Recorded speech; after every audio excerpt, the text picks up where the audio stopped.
They've got the proof. We don't have the proof. The military establishment's fear of a nuclear war couples later on with fear of biological and chemical war, bacteria over highly populated areas, or spray into the air invisible chemicals that can kill thousands on contact. A decision is made in high places. Tests are needed. San Francisco Bay, California, 1950. During 7 days in September, the Army simulates a bacteriological attack on the city. Declassified Army documents reveal that in 6 such attacks, large amounts of bacteria called Serratia marcescens are sprayed towards San Francisco from a small Navy boat in the bay.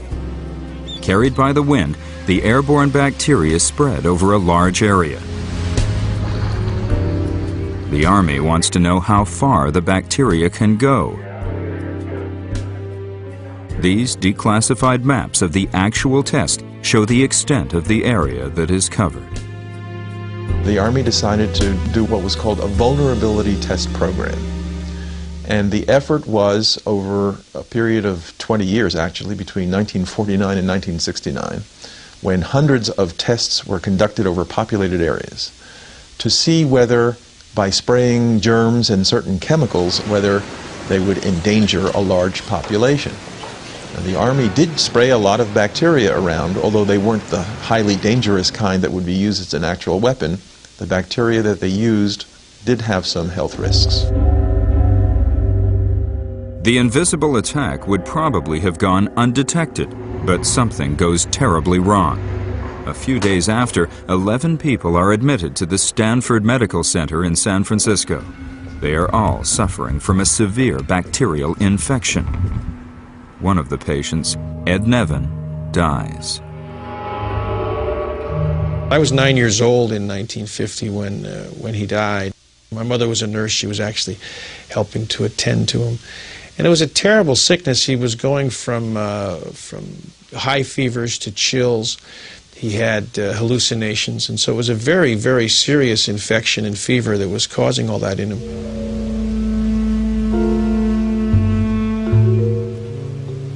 The Serratia marcescens infection is so unusual to the doctors and scientists at the hospital that 3 of them team up and write a scientific article about it. At the time, the doctors are unaware of the tests the Army had conducted using the same type bacteria just days before. The scientific article is published in October 1951 in the Journal of the American Medical Association, reaching a very limited readership. However, the Army does see the article, and a panel of 4 military scientists reviews the case. Some months after, they concluded, and this is a very strange conclusion, that the Army's bacteria and the bacteria that caused the infections in the hospital were not of the same strain or the same nature, and that any relationship was apparently coincidental. That was a real stretch.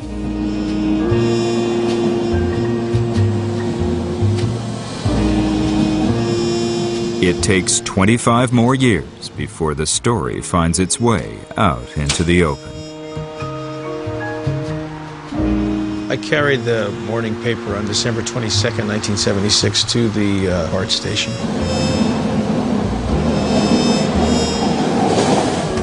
I was reading the front page and read with some interest because of my work as a trial lawyer.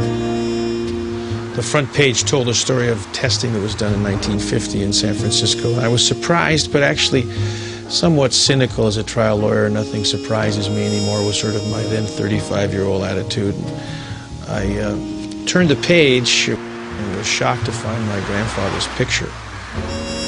And they related the story that in fact he was the only one who died from the testing, that he died from Serratia marcescens, the very bacterium that was sprayed in the air. Nevin consults with his family and decides to take the federal government to court. The trial begins on March 16, 1981, more than 30 years after the actual event took place. The heart of the case to me was that you can't test American people like guinea pigs. I mean, if we have anything in our country, we proudly look at with disdain upon the practices of the Soviet Union and the Iron Curtain countries of those days in the midst of the Cold War. So the heart of the case to me was this terrible discovery that we were no better than what we were describing. Reaction was disbelief. I thought, no, never. This is not true. And I was in denial for many, many months. And during that denial time, I was really determined. I'm going to find out everything about this.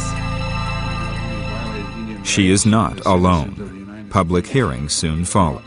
Necessarily the optimal risk assessment that could be. Many come to hear testimonies, to listen to the experts. Total disclosure and nothing but. Diane's own memories start coming back. I vividly remember being lined up, going into the music room. There was an older gentleman sitting in a chair with a light wand in his hand, and he was passing this over our bodies on the outside of our clothing.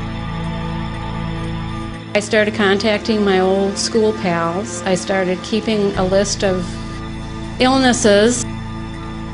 The bottom came for me when I found out that 4 of my pals that lived directly across the street from me on Clinton Avenue had all died of cancer. These are 4 separate families, in no way related health-wise. They died within a year of each other back in the early 80s when these people would have been in their 40s. And I thought, well, this doesn't quite seem like a coincidence to me. During her research of declassified documents, Diane finds that Army doctors came back to the Clinton School the following year, 1953. They found a high rate of asthma, respiratory problems, and some cases of pneumonia.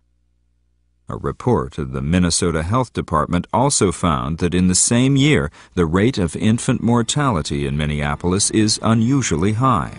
The causes listed are pneumonia and other respiratory problems. The toxicity of zinc cadmium sulfide is virtually unknown today, just as it was in the 1950s.